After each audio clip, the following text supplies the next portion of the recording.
A prisoner was brutally murdered inside of a high security prison, and 3 inmates are now currently on trial for the murder. But this wasn't any ordinary inmate, and it wasn't any ordinary prison.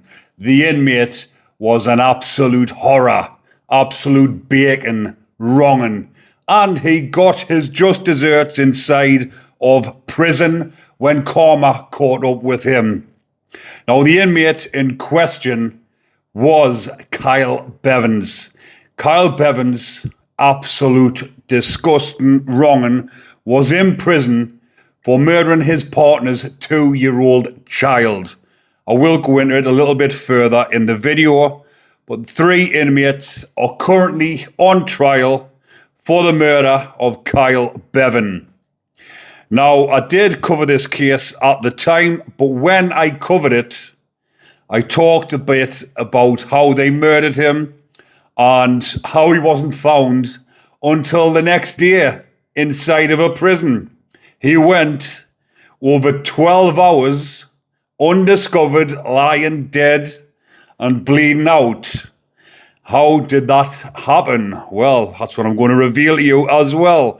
Like I say, I do have a lot of new subscribers who won't be familiar with this case, but because it is now at the stage where the 3 inmates are on trial at Leeds Crown Court, details are coming to the public knowledge which hasn't been revealed before.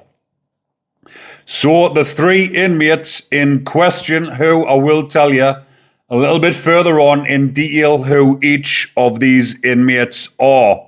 Mark Fellows, which the majority of you will know who watches prison programs or crime documentaries, also known as the Iceman. Mark Fellows is a hitman serving life without parole, never to be released. Lee Newell, 57-year-old, who was also serving life without parole, and David Taylor, 64-year-old, who is serving a life sentence. And whilst inside of prison, inside of HMP Franklin, he attempted to murder a police officer who was up to interview him on a legal visit. So the 3 inmates have followed Kyle Bevans into his pad inside of HMP Wakefield on the 5th of November 2025. Now there is a bonfire night rhyme that they will never forget. Remember the 5th of November. Everyone will remember that from their childhoods, I'm assuming. So that's what will be ringing through their heads every bonfire night. They'll probably be having a celebration every bonfire night marking the anniversary when they sent Kyle Bevan not to heaven, but to hell with Guy Fawkes. But they followed him into the pad on the 5th of November with the intention of murder. So 5 minutes they were inside his pad, because obviously when he was discovered the next morning, they went and checked the CCTV and they've seen these 3 inmates follow Kyle Bevan into his pad, and the 3 of them returned 5 minutes later, closing the door behind them. So whilst in that pad, they stabbed the child killer 30 times, some of them puncturing his heart and his main arteries. So when I'd done the video previously, I did think that obviously when they murdered him, they put him into his bed afterwards, once they have stabbed him, and he was bleeding out. They thought, right, how can we get through the rest of the night without the screws knowing there's a dead body inside the pad? So they've put him inside the covers, put him in, tucked him in, give him a good night kiss, and said, Kyle Bevan, I wished you were going to heaven. Unfortunately, he went to hell.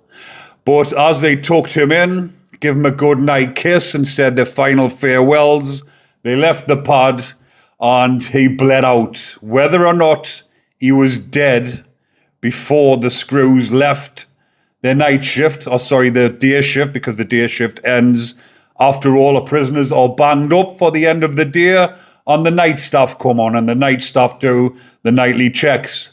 But when they're walking around, looking through the flaps to do the checks, and they see an inmate, they can see that he's definitely there because his head's shown, even though a lot of the wounds were to his neck. Obviously, they've put him in the bed so that the wounds are covered, but they can still see his head. Because obviously when the screws are doing the roll calls at the end of the day, they've got to look through. Normally, they've got to get some acknowledgement that you're actually alive. You've got to lift your hand up. Yes, boss, I'm here. But in this case, they've been doing the checks. They've seen that he's in. They've just thought, no, it's the matter. We're on a bacon wing. It's a VP wing. Nothing like this happens on here, even though it was a month after Ian Watkins had been executed inside of prison. So they were doing their roll call at the end of the shift. And like I say, they've thought he was asleep. Well, he was. Never to be woken again. But they didn't think anything suspicious or untoward. The other three inmates have dispersed, went back to their pads, and it's come out that when they've went back to the pads, they've actually wanted to move out of the prison. As you can imagine, if you're a normal location prisoner and you've been put inside of HMP Wakefield, which is predominantly pedos, bacons, nonces, whatever you want to call them, then they're not going to be wanting to be surrounded by those types of inmates. So they wanted to move out of the prison. What better way of getting a move by taking out an inmate? They'll be thinking, right, we can't chance any more bacons getting off. We need to get these out of here. So that's exactly what happened, and that was the motive behind it, although the motive would have been what he was also in prison for. So in that 5 minutes whilst they've been in there, it'll probably see if any more details come out. I will keep you updated, but it's looking as though obviously the three of them have done it, but whoever had the chiv, and it must have been a good old chiv to be able to get through and puncture the heart, because obviously prison experience myself in high security prisons, it's easily to make chivs, make tools, mostly out of toilet brush handles, sharpened plastic cutleries, which is used to take people's eyes out and different things like that, or razor blades melted into plastic objects. But it is very hard to come across weapons that can actually pierce through into your heart. Although, like I've mentioned previously on videos, in the woodwork shop, when I was in Franklin, there was people selling these types of tools because you could get your hands on pieces of metal which were about 6 to 8 inches long, and the lads used to sharpen them up in the woodwork shop and sell them back on the wing. So whether or not it was that type of instrument, because obviously the beds get checked, the beds have got metal sheets on them. What I mean by metal sheets, like metal lats. So sometimes they do snap them and fold them up and use them as a makeshift weapon, which would definitely pierce through and pierce the heart. So whether or not they've used that, but it was a sharpened piece of metal that they've used, and fatal puncture wounds, one of them piercing his heart. But Kyle Bevan, who is this, or who was that, past tense I will use, who was that piece of dirt? So Kyle Bevan, 31 at the time, fatally injured Lola James by repeatedly hitting her in a savage attack that left her limp and unresponsive in the early hours of Friday the 17th of July 2020. And she was 2 years old, a 2-year-old little lass getting took out by that horrible wronging. But instead of raising the alarm, he searched for advice on how to rouse an unconscious child, as well as taking photos and videos of her mortally injured girl, which he sent to his mother while his partner Sinead slept upstairs. It was an hour before the alarm was raised and help was sent to the dirty and cluttered home in Princess Royal Way in Haverfordwest. Lola was taken to Withy Bush Hospital by ambulance before being transferred to University Hospital of Wales in Cardiff, where she died as a result of her injuries. She had 101 external injuries, including bruises and grazes all over her body. It showed catastrophic and fatal brain injuries. The prosecutor said the examination of her body, the child's eyes showed serious and extensive damage to both retinas, and the scan showed catastrophic and fatal brain injuries. She said Lola was the victim of what must have been a brutal, frenzied and violent attack at the hands of somebody she should have been able to trust. So people, what do you think about prison justice in cases like this? Well, that is what that horrible man, horrible piece of dirt, I'll refer to him as, done to 2-year-old Lola. So the 3 inmates, whether or not that was the full motive behind it, which clearly is a motive of why they've took him out, then we do not know. But I'm going to tell you exactly who these 3 inmates are. So I'll start off with Mark Fellows. So Mark Fellows, which the majority of you will know because, like I say, he is very high profile and everybody knows who Mark Fellows is in the underworld. Anybody who watches crime documentaries and anybody who is fascinated with prison topics. So Mark Fellows is a notorious English contract killer, nicknamed the Iceman. So he obviously got the nickname because he was a hitman and because of the murders that he was committing.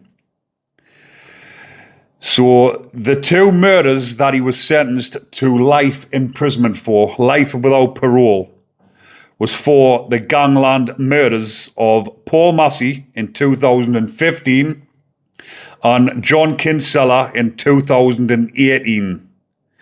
So it says in this little snippet that I've put up here, Fellows assassinated prominent Salford gangland figure Paul Mr. Big Massey outside his home using a submachine gun. 3 years later, he executed mob fixer John Kinsella in front of his pregnant partner. He tracked Kinsella while riding a bicycle and wearing a high visibility clothing before shooting him dead. And he was actually caught through his Fitbit, tracked him through his GPS. But as you can imagine, because of these gangland killings of 2 well-known figures who were well respected as well, he had a target on his back.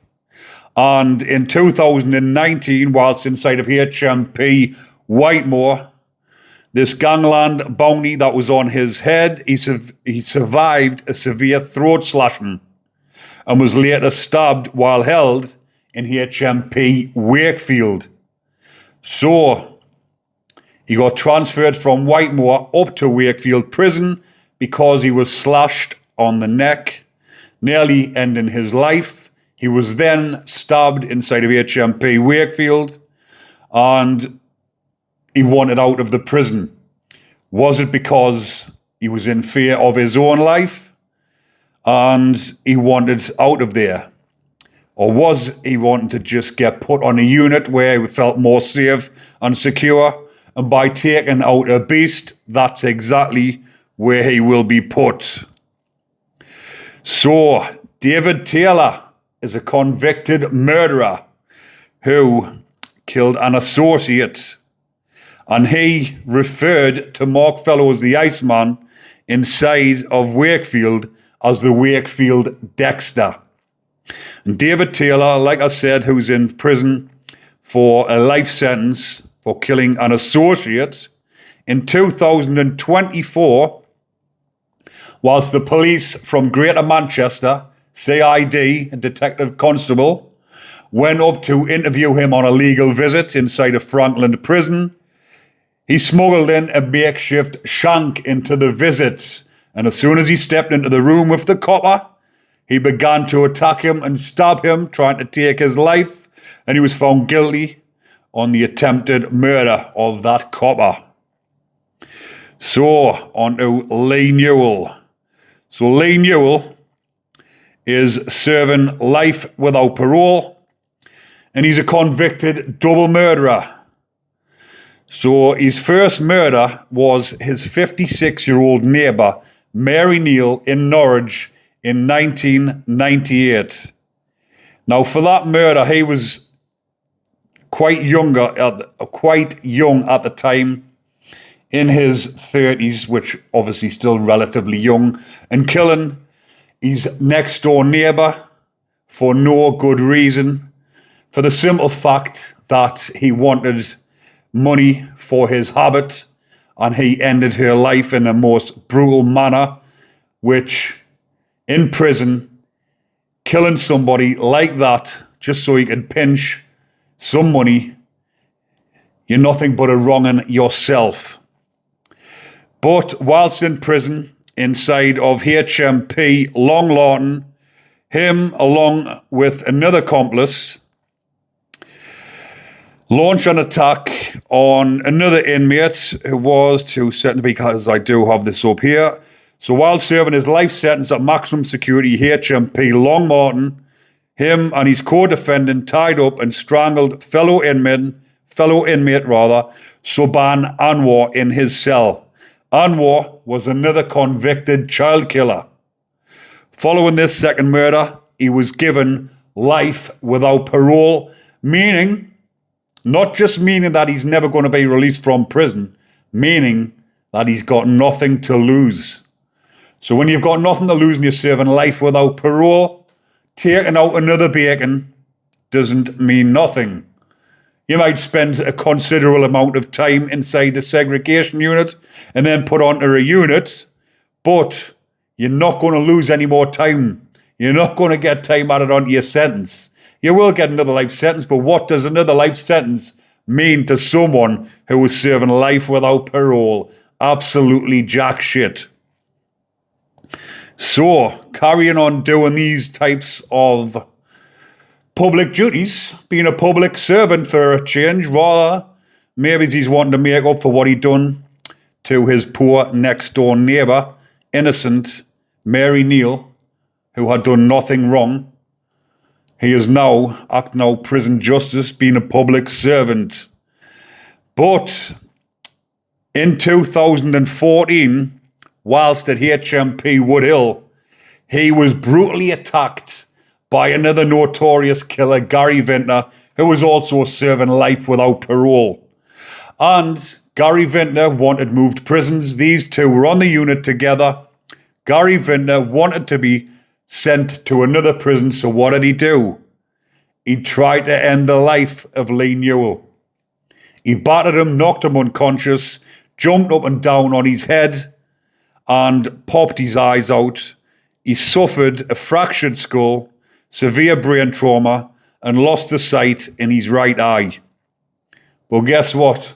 He was awarded compensation. 85 grand he actually got. £85,000 in damages. But what happens to compensation after a wronging like this gets 85 grand? Well, it doesn't just go into a bank account, and his victims can actually try and claim from him. And that money, if he hasn't got anybody to look after it on the outside or put it into a bank account, it will be kept in a fund by the prison authorities or his legal team, and he will only be allowed minimal amounts per week or per month. So he can't use that money to give to someone else or splash out or anything like that. So there was quite a lot to cover in this video, but the main one was the murder of Kyle Bevan. Kyle Bevan, those three inmates gave him a goodnight kiss, a well and truly meaningful goodnight kiss, shut the door behind him, shut the door on Kyle Bevan forever and left him to bleed out in bed after puncturing him with 30 stab wounds. But I just wanted to give you an updated version on that, and especially the ones who are new to my channel who have never heard this story before, because, like I say, I've got thousands. I've gained about 5,000 new subscribers just in the last few weeks, and you probably haven't seen this video unless you have went back to watch it. Not this video, really, this case. But I know you do find these cases very interesting. These dark topics of murders inside of prison. So what will happen to that screw that was on duty? He would have definitely gotten reprimanded. Why didn't you shout and make sure? Because there will be questions saying, if he was found in time, could he have survived? But with a puncture to the heart, I don't think he would have lasted very long. But I'm going to leave that one there for now, people. I will keep you updated on what happens with this. 3 inmates, I do believe each and every one of them are going to get a guilty, but 2 of them are serving life without parole. The 3rd one will probably be joining them, and all 3 will be serving life without parole. But I will keep you updated on the sentencing, on the verdicts rather, and the sentencing, just to let you know exactly what happens. But I'm going to leave that one there for now, people. Hopefully you are enjoying the content still, and if you are, remember to comment, like and subscribe. Take care, everyone, but most importantly, stay safe.